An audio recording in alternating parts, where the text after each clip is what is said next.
Hello everyone. आज हम +1 computer science का एग्ज़ाम देखेंगे और इसमें देखेंगे हम किस तरह की क्वेश्चन पूछे जाएंगे एग्ज़ाम में। और जो आपकी जो फर्स्ट टर्म में 4 यूनिट आपको दिए गए हैं पढ़ने के लिए, उन चारों ही यूनिट से इसमें क्वेश्चन लिए गए हैं। तो सबसे पहला जो क्वेश्चन आपका ट्रू फॉल्स का आता है तो उसको हम बारी बारी से सॉल्व करेंगे। सो फर्स्ट ऑप्शन है the control unit does not coordinate all the operation of computer system. जैसे कि आपको मालूम है कि कंप्यूटर सिस्टम में या कंप्यूटर सिस्टम जो भी ऑपरेशंस परफॉर्म करता है वो सारे काम को कंट्रोल करता है हमारा कंट्रोल यूनिट, बट यहाँ पे बोल रहा है कि कोऑर्डिनेट्स नहीं करता है, तो इसका आंसर क्या होगा? फॉल्स। सेकेंड है the binary number system has base 10, ये फॉल्स है, इसका बेस 2 होता है। CRT stands for cathode ray tube, so false. Laser printer is a type of impact printer, no, ये नॉन इम्पैक्ट प्रिंटर होता है। CIA stands for confidentiality, integrity, availability, it's true. An optical fiber cable contain only one optical fiber cable, optical fiber, इसका भी false होगा। एक और होती है इसके पास। और vector images loss its quality on stretching, no, false। bitmap images होती हैं जो quality loss करती है। An icon with letter L and R representing master pages, yes, it's true। Control S save करने के लिए होता है, ना कि पब्लिकेशन के लिए, तो फॉल्स होगा। और zoom is a selection tool, no, इसका भी आंसर फॉल्स होगा। जो नेक्स्ट क्वेश्चन है वो आपके लिए MCQ आएगा, 4 ऑप्शन होंगे, उसमें से आपको एक जो सही है वो सिलेक्ट करना है, ठीक है। तो फर्स्ट है 1 बाइट इज इक्वल टू, इसका आंसर होगा 8 बिट्स। नेक्स्ट है A fill in the blanks is a hardware device that connect dissimilar networks, जो dissimilar network को कनेक्ट करता है वो होता है आपका गेटवे। एंटीवायरस को कंप्यूटर से रिमूव करने के लिए हम किसका यूज करते हैं? एंटीवायरस का, सॉरी, वायरस को रिमूव करने के लिए हम किसका यूज करते हैं? एंटीवायरस से। तो कॉमन सेंस का क्वेश्चन है, मतलब आप इजीली इसका आंसर दे पाओगे। So guided media is known as, इसमें आएगा बाउंडेड मीडिया, यानी जिसमें हमें रास्ते का पता होता है कि हमारा डाटा कहाँ से जाएगा। Google is not a anti virus. Page maker is a application software used for the desktop publication. Next, print करने के लिए हम कंट्रोल P का यूज करेंगे और जितना PPI के वैल्यू ज्यादा होगा उतनी ही प्रिंट की क्वालिटी बेटर होगी। सो इसका आंसर है हाईएस्ट। बिट, बिट आपने समझना है dot, so bit map images are made of, तो इसका आंसर आएगा tiny dots. ALU arithmetic logic unit होता है। अभी हम फर्स्ट क्वेश्चन पे चलेंगे, जो थर्ड पार्ट है उसका फर्स्ट क्वेश्चन 2 नंबर के लिए आएगा। फर्स्ट क्वेश्चन है what is hard disk. Hard disk basically एक सेकेंडरी स्टोरेज डिवाइस होता है जिसमें हम कोई भी डाटा स्टोर करके रखते हैं और उसमें रखा गया डाटा परमानेंटली स्टोर रहता है इसमें। तो आप इसके डेफिनेशन में इस तरह से लिखोगे, हार्ड डिस्क को हार्ड डिस्क ड्राइव भी कहा जाता है। ये एक non volatile memory hardware device है, यानी इसमें लिखा डाटा लाइट चले जाने के बाद या कंप्यूटर शट डाउन करने के बाद भी मिटता नहीं है। हार्ड डिस्क एक स्टोरेज डिवाइस का काम करता है और हार्ड डिस्क का कार्य कंप्यूटर के डाटा को परमानेंटली स्टोर और दोबारा प्राप्त करना होता है। यानी हार्ड डिस्क में हम अपने डाटा को स्टोर करके रखते हैं परमानेंटली, उसको वो स्टोर करता है जब तक कि हम उसको डिलीट ना करें, और उसके बाद कभी भी वो हमें दे सकता है उस डाटा को जो भी उसने स्टोर करके रखा है। इंग्लिश में आप लिखोगे hard disk is also called hard disk drive. It is a non volatile memory hardware device. Hard disk work as a storage device की तरह ये काम करता है। And the function of a hard disk is to store and retrieve the computer's data permanently, यानी permanently data को store करेगा और कभी भी उसको वो रिट्रीव करके भी देता है हमें। और नेक्स्ट क्वेश्चन है कन्वर्ट 10001 टू डेसिमल नंबर में कन्वर्ट करने के लिए। अब देखो इंग्लिश में यहाँ पे तो बड़े सारे स्टेप लिखे गए हैं, मैं बिल्कुल सिंपल कर देता हूँ आपको इसका आंसर। सिंपली क्या करना है, आपने पहले तो ये नंबर लिख लेना है फिर इसको काउंट करने के इसमें कितने डिजिट है, तो आप देखोगे 1 2 3 4 और 5 डिजिट है। ठीक है, ये सब डिजिट को अलग अलग करके लिखना है, फिर 2 से मल्टीप्लाई करना और बीच में आपको प्लस का साइन लगाना है। सो फर्स्ट स्टेप में देखो ये 1 लिखा है, 0 0 0 1, जैसे ये लिखा है सबको 2 से मल्टीप्लाई किया और फिर बीच में प्लस के निशान लगा देने। ठीक है, फिर या तो आप राइट साइड से इसकी पावर लिखना शुरू करो 0 से, 0 1 2 3 4। अगर लेफ्ट साइड से करना है तो आपको क्या करना होगा, जैसे यहाँ पे 5 डिजिट है तो आपको 4 से स्टार्ट करना होगा। ठीक है, अगर यहाँ पे माना 3 डिजिट होते तो आप 2 से स्टार्ट करते, अगर 7 डिजिट होते तो 6 से स्टार्ट करते, यानी एक कम। जब लेफ्ट साइड से आप स्टार्ट करोगे तो एक कम, और जब राइट साइड से स्टार्ट करोगे तो 0 से स्टार्ट करना, फिर ऑटोमेटिकली एक कम आएगा। ठीक है, तो आपने ये बस पावर्स लिख देनी है और इसको धीरे धीरे सॉल्व करते जाना है। अब देखो इसका तो सिंपली 16 आएगा, ये 0 0 0 और यहाँ पे 1 आएगा। ठीक है, सो कलेक्टिवली लास्ट में आंसर आपका 17 आ रहा है। तो ये सब देखने की जरूरत नहीं है, सिंपली मैंने आपको बता दिया कि इसको कैसे सॉल्व करते हैं। आपने जस्ट ये स्टेप लिख देने हैं, ये ब्लू कलर वाले स्टेप लिखने हैं आपने। ठीक है, रेड कलर वाला लिखने की जरूरत नहीं है। और नेक्स्ट है what are the applications of computers. 4 number का क्वेश्चन है, लिखने को तो बहुत ज्यादा लिख सकते हो आप, बट आप सिंपली क्या करना, एक डायग्राम बना देना। ई कॉमर्स ऑनलाइन बिजनेस करने में हम इसका यूज करते हैं, एजुकेशन पर्पस के लिए हम कंप्यूटर यूज करते हैं, मेडिकल, साइंस, एंटरटेनमेंट, गवर्नमेंट और कम्युनिकेशन, यानी मैसेजेस वगैरह सेंड करने के लिए, अपने एंटरटेनमेंट के लिए, हर तरह के फील्ड में हम इनका यूज करते हैं कंप्यूटर्स का। ठीक है, तो सिंपली आपने ये डायग्राम बना देना है। फिर नेक्स्ट है एक्सप्लेन एनी 3 आउटपुट डिवाइसेस। कोई 3 आउटपुट डिवाइसेस आपको एक्सप्लेन करने। तो सबसे पहले हम प्रिंटर की बात करते हैं। प्रिंटर एक आउटपुट डिवाइस है जिसका क्या काम होता है, जो भी इमेज या टेक्स्ट डॉक्यूमेंट आपके पास है आप उसकी हार्ड कॉपी ले सकते हो इसके द्वारा। ठीक है, तो डेफिनेशन में आप लिखोगे printer is an output device, it is use to produce output on the paper, यानी ये कोई ब्लैंक पेपर होगा उसके ऊपर ही आप प्रिंट आउट लेते हैं। ठीक है, तो इसका काम है पेपर के ऊपर प्रिंट आउट निकालना या आउटपुट निकालना। It is called a hard copy output device, इसको हम हार्ड कॉपी आउटपुट डिवाइस भी बोलते हैं। हिंदी में लिखोगे प्रिंटर एक आउटपुट डिवाइस है, इसका उपयोग कागज पर आउटपुट तैयार करने के लिए किया जाता है, इसे हार्ड कॉपी आउटपुट डिवाइस भी कहा जाता है। नेक्स्ट है मॉनिटर। मॉनिटर एक टीवी स्क्रीन की तरह काम करता है जिसका काम होता है कंप्यूटर के डाटा को आपके लिए शो करना। ठीक है, तो इसके लिए आप लिखोगे monitor is a primary output device, यानी सीपीयू के बाद जो नेक्स्ट इंपॉर्टेंट जो डिवाइस है वो आपका मॉनिटर है, क्योंकि जब तक आपको स्क्रीन के ऊपर दिखेगा नहीं आप कुछ नहीं कर पाओगे। सपोज आपने अपना सीपीयू स्टार्ट कर दिया है या आपका लैपटॉप स्टार्ट कर दिया है, अब मानो आपने अपना फोन ही स्टार्ट कर दिया बट आपके फोन पे आपको दिख नहीं रहा है, फोन ऑन हो रहा है बट आपको दिखाई नहीं दे रहा है कि अभी क्या चल रहा है, तो आप उसको यूज नहीं कर पाओगे।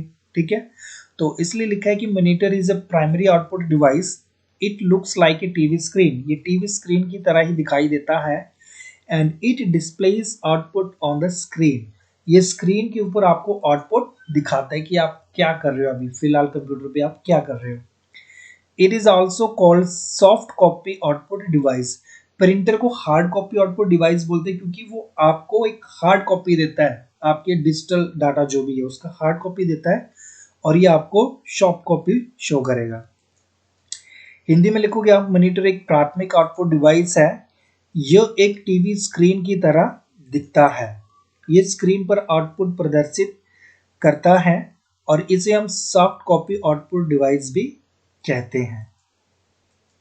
और लास्टली है प्लॉटर, ये भी प्रिंटर की तरह काम करता है बट डिफरेंस ये है कि प्रिंटर A4 साइज का प्रिंट आउट निकालता है और जब आपको बड़े बड़े मैप्स, होर्डिंग है, एडवर्टाइजमेंट वगैरह निकालनी होती है, आपको बड़े बड़े पोस्टर जहां पे भी लगाने होते हैं वहां पे आप प्लॉटर का यूज करते हो। सो प्लॉटर भी एक आउटपुट डिवाइस है। प्लॉटर एक तरह का प्रिंटर है, ये ग्राफ और डिजाइन को छापने का कार्य करता है। प्लॉटर सामान्य रूप से बड़े आकार के ग्राफ और मैप जैसे चित्र को बनाने में प्रयोग किया जाता है, यानी प्रिंटर की तरह काम करेगा बट ये बड़े साइज में इमेजेस को प्रिंट आउट करके देता है। सो प्लॉटर से चित्र, चार्ट, ग्राफ आदि को प्रिंट किया जा सकता है। आज इसका प्रयोग बड़े पोस्टर और बैनर बनाने के लिए किया जाता है। Plotter is an output device. Plotter is a type of printer. It works to print graphs and designs. Plotter is generally used to make large size graphs and maps like drawing.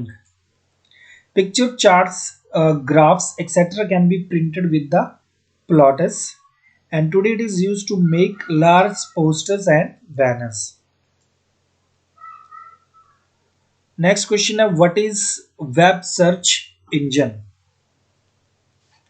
और name any two web search engine. First question miss हो गया है, चलो कोई बात नहीं, इसको मैं थोड़ा आगे एक्सप्लेन करता हूँ। फिलहाल मेरे से गलती से छूट गया ये, ठीक है। सो वेब सर्च इंजन एक टाइप का एप्लीकेशन है या वेब बेस्ड टूल है जिसका काम होता है हमारे लिए उपयोगी जानकारी प्रोवाइड करवाना। कुछ भी आप सर्च करना चाहते हो, आपने कोई सॉन्ग सर्च करना है, कोई इमेज या किसी के बारे में कोई इंफॉर्मेशन आपको लेना है, तो सर्च इंजन पे आप जस्ट उसके बारे में एक वर्ड लिख दो, सेंटेंस लिख दो, वो उससे रिलेटेड सारी इंफॉर्मेशन आपको निकाल के देगा। या फिर उससे रिलेटेड कोई भी लिंक या रेफरेंसेस है तो वो सब वेबसाइट्स आपके लिए दिखाता है वो। सो आप लिखोगे web search engine is an application on the world wide web that help user to locate the website containing useful information and references to such information। यानी ये एक ऐसा एप्लीकेशन है जो वर्ल्ड वाइड वेब के ऊपर यूजर के लिए, या तो मतलब जिसके लिए वो सर्च कर रहा है उससे रिलेटेड कोई इंफॉर्मेशन देगा, या इंफॉर्मेशन नहीं होगी तो उससे रिलेटेड वेबसाइट्स, लिंक या रेफरेंसेस आपको प्रोवाइड करेगा, ठीक है। और उसके एग्जाम्पल्स की बात करें तो हमारे पास है google.com और bing.com। और हिंदी में आप लिखोगे web search engine world wide web पर एक एप्लीकेशन है जो यूजर को उपयोगी जानकारी और ऐसी जानकारी के रेफरेंस या संदर्भ वाली वेबसाइटों का पता लगाने में मदद करता है। और ये इसका एग्जाम्पल है। इसका एक और डेफिनेशन है मेरे पास। वेब सर्च इंजन एक ऐसी सर्विस है जिसे हम इंटरनेट के माध्यम से एक्सेस करते हैं, यानी इंटरनेट होगा तभी हम इस सर्विस को यूज कर सकते हैं। और सर्च इंजन एक वेब बेस्ड टूल या सॉफ्टवेयर है जो इंटरनेट यूजर्स को वर्ल्ड वाइड वेब पर किसी भी जानकारी को प्राप्त करने में हेल्प करता है। और ये उसके एग्जांपल्स हैं। इंग्लिश में आप लिखोगे a web search engine is a service that we can access through the internet, यानी एक ऐसी सर्विस है जिसे हम इंटरनेट के द्वारा सर्च करते हैं। A search engine is a web based tool or software that help the internet user to find any information on the world wide web, यानी कोई भी यूजर जो इंटरनेट यूज कर रहा है उसको वो सब इंफॉर्मेशन या उससे रिलेटेड वेबसाइट दिखाने में ये हेल्प करता है जो भी उसको चाहिए होती है इंफॉर्मेशन। और ये उसकी एग्जाम्पल है। अच्छा ऐसा करो, ये जो नोट्स मैंने बनाए मेरे को लगता है कि यहाँ से मैंने बी और सी पार्ट किए हैं। ये फर्स्ट क्वेश्चन भी मेरे से बाय मिस्टेक रह गया है नोट्स बनाने से। और एक्सप्लेन टू अनगाइडेड मीडियाज ये भी मेरे से छूट गया है, तो ये आप खुद ही देख लेना, मे बी क्वेश्चन आ जाए पेपर में। बट अभी जो भी मेरे पास तैयार है मैं सिर्फ वही एक्सप्लेन करूँगा, ठीक है। ये गलती से छूट गया, मेरे को ध्यान ही नहीं रहा, मैं अभी देखा कि ये 2 क्वेश्चन छूट गए हैं। सो नेक्स्ट क्वेश्चन है advantages of email and disadvantages. First point है it is faster than paper mail, यानी आप जो लेटर्स पोस्ट करते हैं उससे ये फास्ट होता है। इसको यूज करना आसान है और ये काफी रिलायबल एंड सिक्योर है। ऑटोमेटिकली ईमेल्स भी जनरेटेड हो जाती हैं। इजी टू रेफरेंस, यानी एक से ज्यादा ईमेल्स एक ही ईमेल अगर ज्यादा बंदों को सेंड करनी है तो वो सब आप कर सकते हो। ये पोस्टल मेल से सस्ती होती है और ये इन्वायरमेंट फ्रेंडली है, ठीक है। डिसएडवांटेजेस की बात करें तो फर्स्ट पॉइंट आ जाता है क्राउडेड इनबॉक्स, यानी बिना मतलब कि आपको मैसेजेस आते रहेंगे। Need to check the inbox regularly, अब आपको कौन कब मेल कर रहा है ये सब देखने के लिए आपको इसको रेगुलरली चेक करना पड़ेगा। It can become a distraction, कई बार मतलब ये हमें हमारे काम से हटा सकता है, हमारा ध्यान मेल्स पे रहेगा। कोई जरूरी मेल्स या रिप्लाई जब हमें ईमेल के थ्रू आने वाला हो तो बार बार हमारा ध्यान उस पर जाएगा और हम अपने जो एक्चुअल काम हमें अभी करना है उस पर हम ध्यान नहीं देंगे। और ईमेल्स कैन कैरी वायरसेस, और इसमें हमें मतलब कोई हमें वायरस भी सेंड कर सकता है ईमेल के द्वारा। सो ये पेपर मेल से तेज है, यूज करने में आसान, विश्वसनीय और सुरक्षित है। स्वचालित ईमेल यानी ऑटोमेटेड, खुद से भी ईमेल सेंड हो जाती है। आपने देखा होगा कई जगह आप जब फॉर्म वगैरह भरते हो तो ऑटोमेटेड रिप्लाई आपको मेल्स आ जाता है, ठीक है। तो वो कोई इंसान नहीं करता है, वो सेटिंग की होती है सॉफ्टवेयर के ऊपर और ऑटोमेटिकली आपको मेल आ जाती है उस ईमेल आईडी पे जो भी आपने फॉर्म के अंदर एंटर किया होता है। और रेफरेंस देने के लिए भी आसान है ये, पोस्टल मेल से कम खर्चीला है और पर्यावरण के अनुकूल है। भीड़ भाड़ वाला इनबॉक्स यानी क्राउडेड इनबॉक्स, नियमित रूप से इनबॉक्स चेक करने की आवश्यकता होती है। ये एक व्याकुलता बन सकता है, यानी आपका ध्यान हटा सकता है किसी काम से, और इसमें वायरस भी हो सकते हैं। नेक्स्ट है how to open a publication. तो जैसे आप ओपन पे क्लिक करोगे तो ये सब ऑप्शन आपको आएगा और जहां पे भी आपने पब्लिकेशन बनाया होगा उसको सिलेक्ट करें और ओपन करें।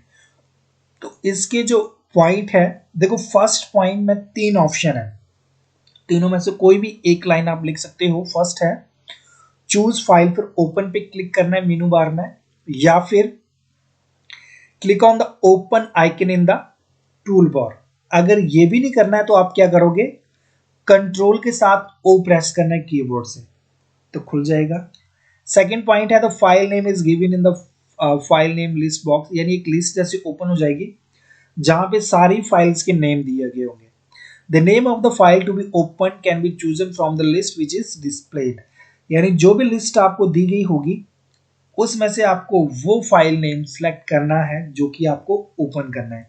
जैसे आप उसको क्लिक करोगे, click on the open button, उसको क्लिक किया फिर ओपन पे क्लिक करोगे और वो फाइल आपके लिए ओपन हो जाएगी। हिंदी में आप लिखोगे मेनू बार में फाइल और खोलें चुनें, टूल बार में ओपन आइकन पर क्लिक करें या फिर कीबोर्ड में कंट्रोल प्लस ओ दबाएं। फाइल का नाम, फाइल नाम सूची बॉक्स में दिया गया है। खोली जाने वाली फाइल का नाम सूची में से चुना जा सकता है जो प्रदर्शित होगी, यानी जिसको आपने ओपन करना है उसको आप क्लिक करो, फिर आपने ओपन बटन पे क्लिक करना है और जो भी चीज मतलब फाइल आपको ओपन करनी है वो ओपन हो जाएगी।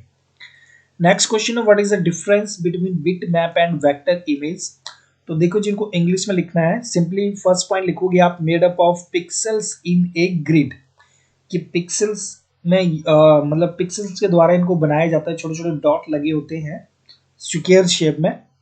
Made up of mathematical equations, ये मैथमेटिकल इक्वेशंस के द्वारा बनाए जाते हैं। सेकंड पॉइंट है रेजोल्यूशन डिपेंडेंट, यानी एक स्पेसिफिक साइज तक ही आप इसको जूम कर सकते हैं और इनकी क्वालिटी बेटर रहती है। अगर उससे ज़्यादा आप स्ट्रेच करोगे या पुल करोगे तो ये क्या होता है, अपनी क्वालिटी लॉस कर देते हैं। और ये रेजोल्यूशन इंडिपेंडेंट होते हैं, इनको कोई लेना देना नहीं होता इससे। लॉस क्वालिटी व्हेन रीसाइज, जब इनके साइज को चेंज किया जाता है तो ये अपनी क्वालिटी लॉस कर सकते हैं और इसे हम किसी भी साइज मतलब शेप में रिसाइज कर सकते हैं। रेस्ट्रिक्टेड टू अ रेक्टेंगल, यानी इसमें जितने भी इमेजेस होते हैं वो ट्राई करते हैं कि रेक्टेंगल शेप में बने रहने में, और इसका कोई बैकग्राउंड नहीं होता, मतलब इससे इनका कोई लेना देना नहीं है। ये एसोसिएटेड फाइल टाइप्स हैं, यानी इसमें इस तरह की फाइल्स हम यूज कर सकते हैं .gif, jpg, png, और इसमें इस तरह की फाइल हम यूज कर सकते हैं। हिंदी में देखो सबसे पहले पिक्चर पिक्सल बेस्ड होते हैं और मैथमेटिकल कैलकुलेशंस के जरिए शेप बनते हैं लाइक स्क्वायर, रेक्टेंगल एक्सेट्रा। इसमें इमेज का डायमेंशन और रेजोल्यूशन निश्चित होता है, यानी फिक्स शेप और साइज होगा और इसमें आप किसी भी आकार में उसको ढाल सकते हो। अब देखो यहाँ पे इमेज का आकार जितना बड़ा होगा फाइल का साइज भी उतना ही ज्यादा होगा और इसमें फाइल साइज हो वो छोटा होता है, ठीक है। ये फाइल फॉर्मेट है जो हम इसमें यूज करते हैं और ये फाइल फॉर्मेट है जो हम वेक्टर इमेजेस में यूज करते हैं। और बिटमैप इमेजेस में जो सॉफ्टवेयर हम यूज करते हैं वो है फोटोशॉप और GIMP। और वेक्टर सॉफ्टवेयर है इल्यूस्ट्रेटर, कोरल ड्रॉ और इंक स्पेस। आसानी से कई सारे कलर को ब्लेंड करके पेंटिंग किया जा सकता है, यानी बहुत सारे कलर्स को मिक्स करके हम पेंटिंग के लिए इसको यूज कर सकते हैं। और बिना रास्टरिंग के कलर्स को ब्लेंड करना मुश्किल है, यानी यहाँ पे हम विदाउट कन्वर्टिंग वेक्टर इमेज, यानी वेक्टर इमेज को पहले रास्टर इमेज में कन्वर्ट करना पड़ेगा, तब जाके हम कलर को ब्लेंड करेंगे, है ना। और जब तक उसको कन्वर्ट नहीं करेगा तो यहाँ पे कलर को मिक्स करना मुश्किल होता है। ये पेंटिंग के लिए परफेक्ट है और ये ड्राइंग के लिए परफेक्ट है। रास्टर को वेक्टर में कन्वर्ट किया जा सकता है, लेकिन इसमें काफी टाइम लगता है। वेक्टर इमेज को हम आसानी से रास्टर में कन्वर्ट कर सकते हैं। तो 4 नंबर का क्वेश्चन है, कोई भी 4 ऑप्शन आप यहां से लिख देना जो आपको इजी लगते हैं। नेक्स्ट है explain any 4 component of page maker window. तो या तो आपने ये टूल्स लिख देने हैं, pointer tool, rotate tool, graphics tool, hand tool, ये सब नाम लिख देने हैं।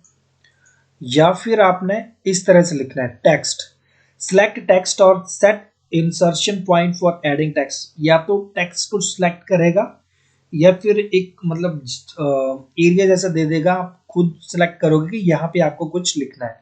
रोटेट, ये किसी भी ब्लॉक, शेप और टेक्स्ट को रोटेट कर सकता है किसी भी एंगल पे। क्रॉप में क्या होगा कि जो भी चीज आपने सिलेक्ट की होगी या जिस भी शेप में, वो रहेगी और बाकी हट जाती है। और लाइन, ये सिंपली लाइन खींचने के लिए आप इसका यूज करते हो। हिंदी में लिखोगे टेक्स्ट का चयन करता है और टेक्स्ट जोड़ने के लिए इंसर्शन पॉइंट सेट करता है। टेक्स्ट ब्लॉक और ग्राफिक को लगभग किसी भी कोण पर घुमा सकता है। और ये क्रॉप करने के लिए यूज करते हैं और किसी भी कोण पर सीधी रेखाएं बनाता है। ठीक है। नेक्स्ट है any 4 tool use in Photoshop. तो आप इन सब के नाम लिख सकते हो, फोटोशॉप में कौन कौन से टूल यूज किए जाते हैं। नेक्स्ट क्वेश्चन है what is the difference between word processor and DTP. So देखो, फर्स्ट पॉइंट, ये ऑब्जेक्ट आधारित सॉफ्टवेयर है, यानी ये एक ऐसा सॉफ्टवेयर जिसमें ऑब्जेक्ट पे ज्यादा ध्यान दिया जाता है। शेप्स होगी, इमेजेस होगी, रेक्टेंगल, है ना, तो इस पे ज्यादा ध्यान दिया जाएगा। ये मुख्य रूप से पृष्ठ के लेआउट पर ध्यान केंद्रित करता है, यानी इसका मेन फोकस होता है कि आपका जो लेआउट है वो कैसे दिखाना है अट्रैक्टिव वे से, इस पे सारा फोकस करता है ये। डीटीपी सॉफ्टवेयर में पेज लेआउट बनाना आसान है, यानी इसमें लेआउट वगैरह सेट करना काफी इजी रहता है।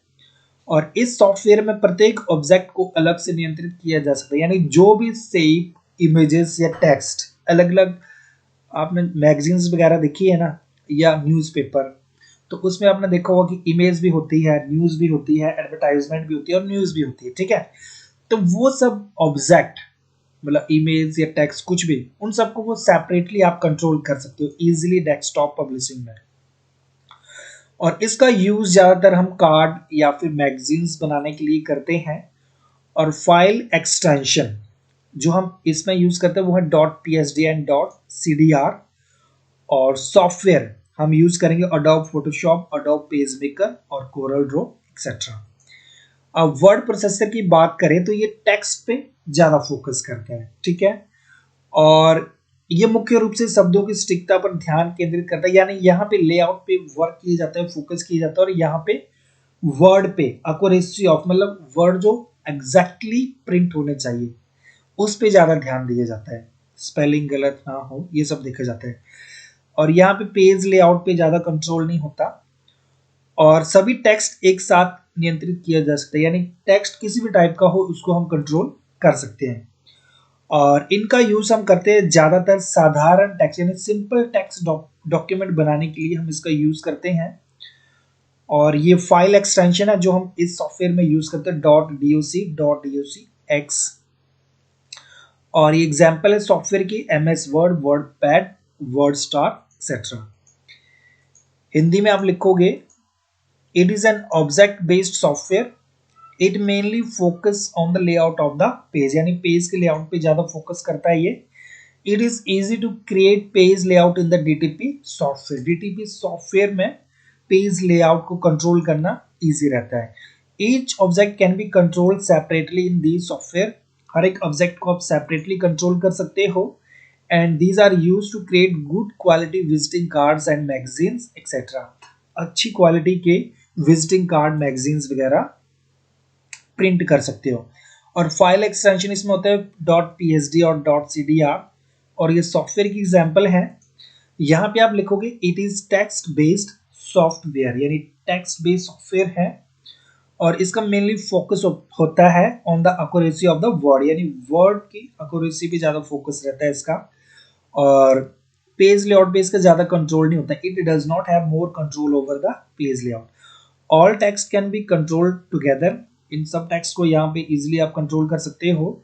दे are use to prepare simple text based document, जो टेक्स्ट बेस्ड डॉक्यूमेंट है उसको बनाने के लिए हम इसका यूज करते हैं। और ये फाइल एक्सटेंशन है और ये सॉफ्टवेयर है, ठीक है।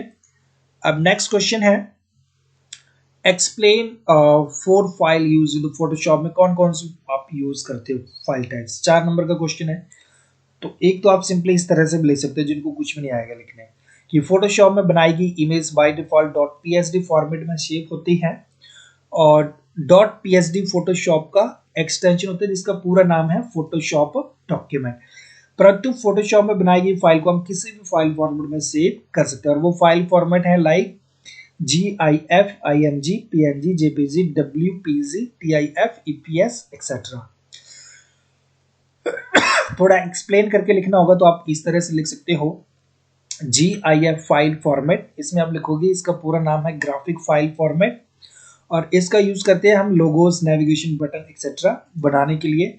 सेकंड है IMG फाइल फॉर्मेट जिसका फुल फॉर्म होता है IMG फाइल फॉर्मेट और इसका यूज करते हैं हम ग्रे स्केल इमेजेस को हैंडल करने के लिए।